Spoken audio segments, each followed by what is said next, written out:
them. Of course, it's going to be difficult times and hard times. But the question is, how do you get through it? How can you get through those things? And to me, that's love. Do you know how to love? Is somebody loving you unconditional, no matter if you're hairball, You no never matter realize if you're how single you don't are have until any you teeth. get sick, Jesus. You get sick when you're single. You feel sad than a motherfucker. You're in the house like, nobody cares. I ain't got no tussing. Nobody gives a damn. And that's why I wanted to comment on what Zooman said, like marriage about marriage. People aren't, the traditional family was you go in your room. You didn't argue in front of your parents. So your mother never told you how to deal with a situation. Your father never coached you through to deal with real life situations, because when you get in love and you writing them notes, do you like me, yes or no? You give them a kiss, a love note here and there, and then you grow up. You got to deal with everything. Who do you call? But that all comes with parenting, and that's why you have to. But that was information that was not privy to you at that age. I got an opinion that music is a outlet for a me. very good indicator of what you've taken in over your time. Your musical backdrop, right? I agree. And so that's why I said, what music do he listen to? He said Tribe Called Quest. There's a reason why I said Say No More. You're right. Because they started off by approaching a woman and saying, "Hey, Bonita, glad to meet you." Yeah, I haven't been listening to Future, Young Thug, any of that. You're not missing a lot. I know. I mean, I've listened to it like maybe every other week just to see if they've changed, and they haven't. So then I go back to the last Future song I heard was "I fuck on my bitch and we Leo, fuck on my bitch and we Leo." And I actually I'm like sorry, that song. I'm not on syrup, so I can't really get into it. I thought the record was stuck. Yeah. So let me ask you a question. Al, I'm Casey. How you doing? I'm a What's chef, up, Casey? and I work here for Buckhead Life.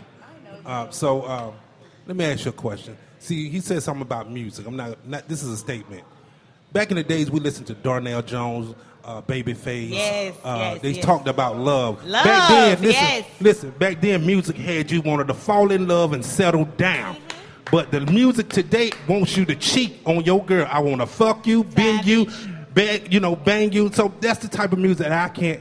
How do you think I am? Actually, first of all? yeah, last night I ran Your conversation, No. you sound like you're my age. No. How old are you? I'm 37. No, I'm 44. Escape my little secret. How long that came out? I gotta say, I did not know you were that old. I swear I thought you were like Deontay's age. Oh, okay. Grown man on the mic. My bad. So, I have kids that's 23, 22, and 20. So I've learned to love. At my age, you only can get so far in life by yourself.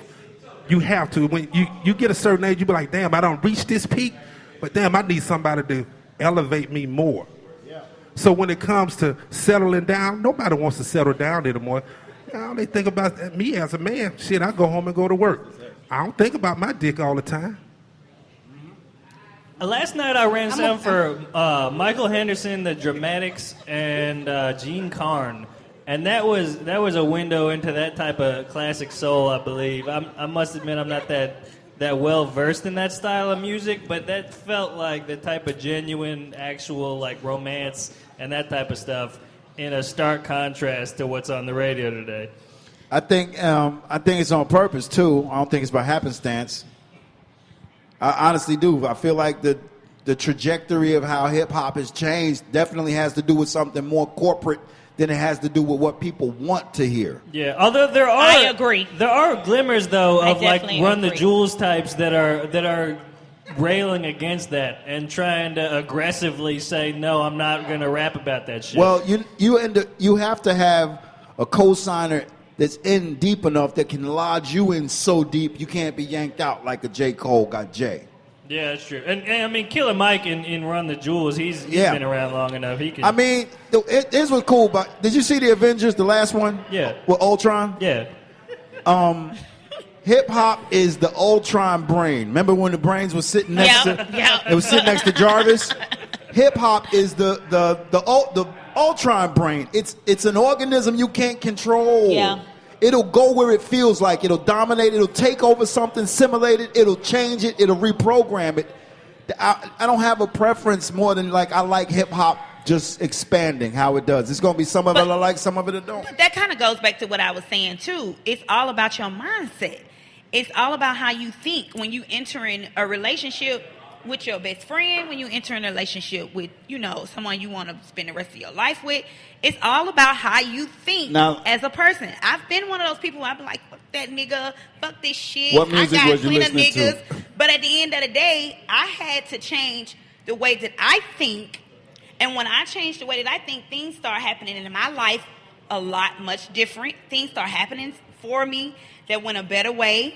I started going home and being happy about going home to my husband or my fiance then, but now we're married. But I'm just saying, like, you have to change the mindset of your way of thought before you even try to even talk about marrying somebody or spending the rest of your life with somebody. I mean, all bullshit aside, I'm a very energy kind of girl. Mm-hmm. Like, I meet a guy and I'll know within like a couple of minutes. Yeah, me too.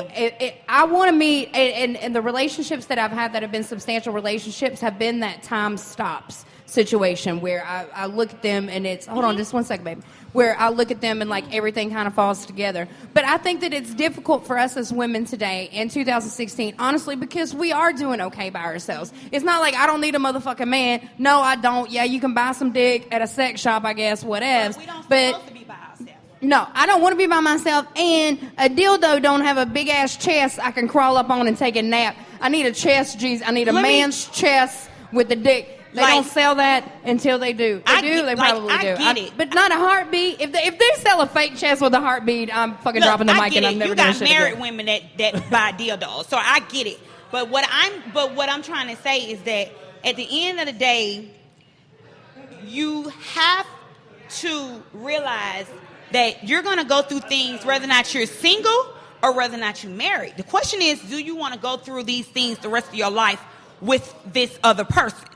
When we marry somebody, we're not really marrying for us. We're sacrificing ourselves for them. And a lot of people miss the interpretation of being in a relationship. It's not about you. It's about them. And I think a lot of people say, okay, it's cool. I hear a lot of my girlfriends, I can be single, this and that. But the reality of it is, God did not make Adam and Eve for you to be put here and be single. He didn't. It wasn't meant. It was somebody supposed to be nurturing you and taking care of you, whether or not it's mentally or whatever. You're not supposed to be alone. That's all due I'm respect, saying. Eve wasn't trying to get her own Comedy Central special. I feel like if a man can run and catch up with me, then he can be with me. But I'm not sitting around eating nasty fruit, talking to snakes. I'm trying to grind and get my career. And I think that's the point he made about marriage, as far as like if you on that grind and somebody doesn't have that same hustle, what do? You know what I'm saying? Yeah, you could be with somebody. There's plenty of women out here have a man just to say they have a man. But is it a bed warmer or is it a man? But let me say this. Let me say this. One of the best relationships I've ever had, I had while I was on tour, and he was on tour with another company, and we very rarely saw each other because that's where I'm at.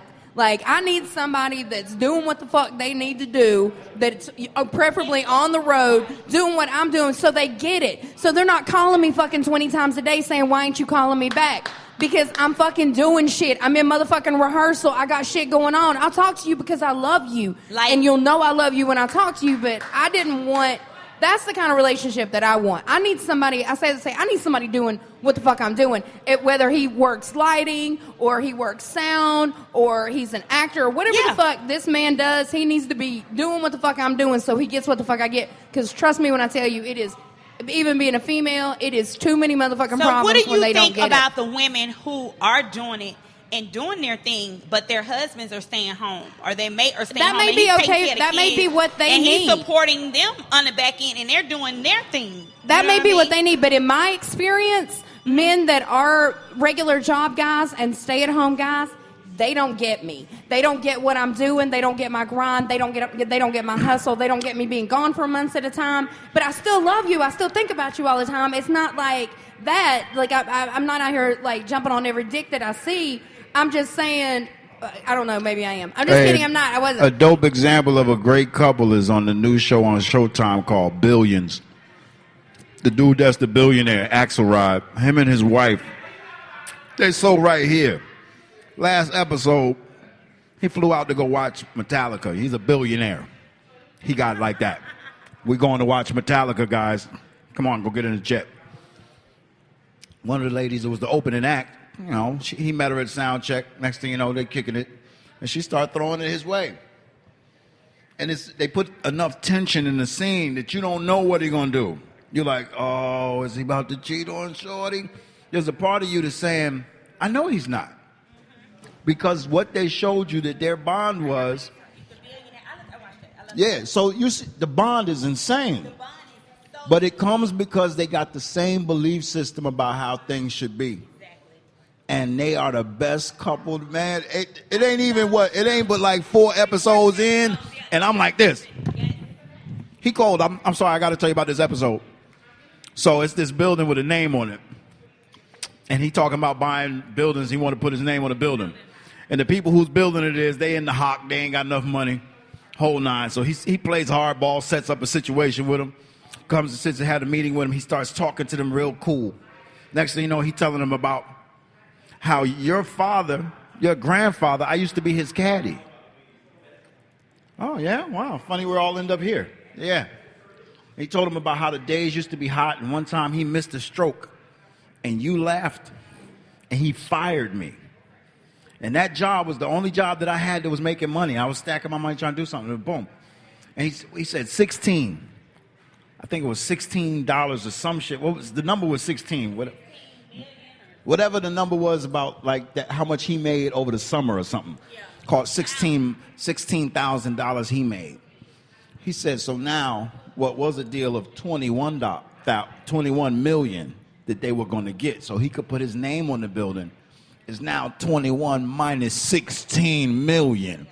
This dude remembered until he was a billionaire who did him dirty.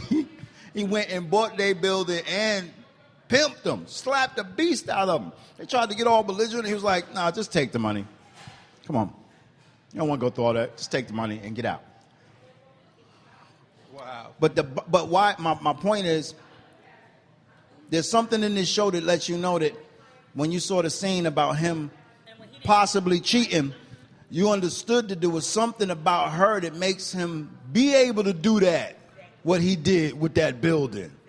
There's something about her, like she didn't make his billions, but there's something about what she gives him that they're right here. Right. She's not riskable. I'm a billionaire, and she's not. I can't risk her. I risk a lot of shit. I done lost millions in a day, but I'm not willing to lose her. That's love. On that positive note, which I think we should call a positive note, we should probably wind it up. We're at hour 15. All right. Well, I appreciate y'all for the conversation. Hold on, we got one more second. What's your name? Mr. Nice Cuts. I'm actually Chef Anthony's barber. Nice to meet you. I just wanted to say that OJ didn't kill that white woman. He didn't. Didn't it come out that his son's DNA was the one at the crime scene? I thought it was his son that did it anyway. I don't think it was OJ. Is that really what you want to say? That is really what I wanted to say. And to all the ladies out there, know what you got when you got what you got. Just know that you got what you got when you got it. Appreciate something. Amen. Lady, is this me? That's dope as fuck. And I don't look fat. High five. He just sat here and did a portrait of me, and I'm like, he made my cheeks skinny. Hey, Reggie. I love it. Normally when I come back from out of town, you know where I go.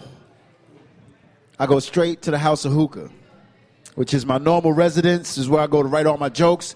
And instead, I got to come home and kick it with you after an amazing, I'm so happy, life-changing weekend. I hope that I do get called this weekend to continue the tour with Kat, because they come to Atlanta this weekend coming. So I hope that's what's up. Either way, I had a great time, and I enjoyed coming to finally hang with you, because you my friend first before anything. Bumped the show. I got to hang with you. I love you. I love you too, Mama. I met so funny. Shaq the first time with Zoo. And it was the most awesome. I came back in. I went over. I called Zoo. I'm telling this story again. I'm doing it. I called Zoo. I said, what are you doing? He said, I'm over here at the hookah spot with a pen and a pad, and I'm going to wait for God to lay some jokes on my heart. I said, I'm coming over there with you. I'm going to do the same thing. So I went and bought a new pad and new pencils, and I went over to the hookah hideaway, and I was over there for like maybe 5 minutes. And I said, I'm going to go get my Mountain Dew out of the car. And I come back in, and this dude's sitting there with Zoo, and he's like, oh, yeah, Reggie, this is my friend Shaq. And I was like, no, fuck. Like, it was really, and I went around telling people for like 3 months after that Shaquille O'Neal was my best friend. But we shot the shit with him for like 2.5 hours talking about World Star Hip Hop and me trying not to stare at his dick. I promise you, Shaquille O'Neal is the most down to earth, iconic